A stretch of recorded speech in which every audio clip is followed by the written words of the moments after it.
हम लोग ने एक समय निर्धारित किया था और मैं समय से पहले वहां उसका इंतजार कर रहा था। तभी मेरी नजर उस पे पड़ी ही। वही कपड़े, वही बैग, वही छोटी छोटी आंखें और चेहरे पे वही प्यारी से मुस्कान।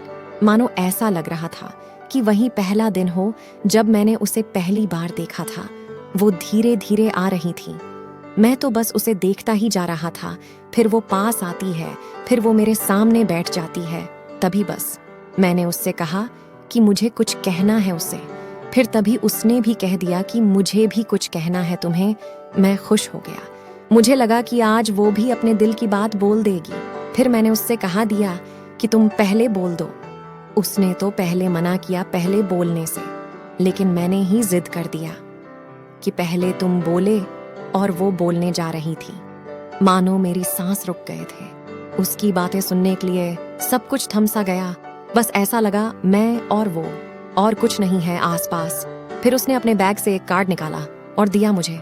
वो जो पल था, वही पहला पल जब मुझे लगा कि मेरा सपना था और सपना टूट गया। उस कार्ड में उसकी शादी का आमंत्रण था। बस फिर क्या, सब कुछ वहीं रुक गया।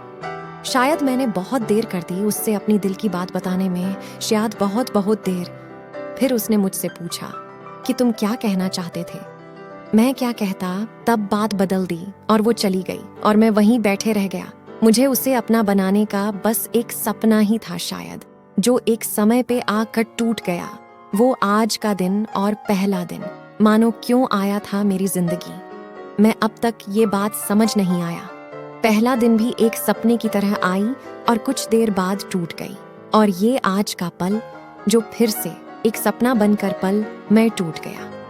इसीलिए दोस्तों, कभी भी अपनी दिल की बात बताने में देर ना करो। यदि आपको कहानी अच्छी लगी है और आप इस तरह की और कहानियों को सुनना चाहते हैं तो कृपया हमारे YouTube चैनल को सब्सक्राइब करें।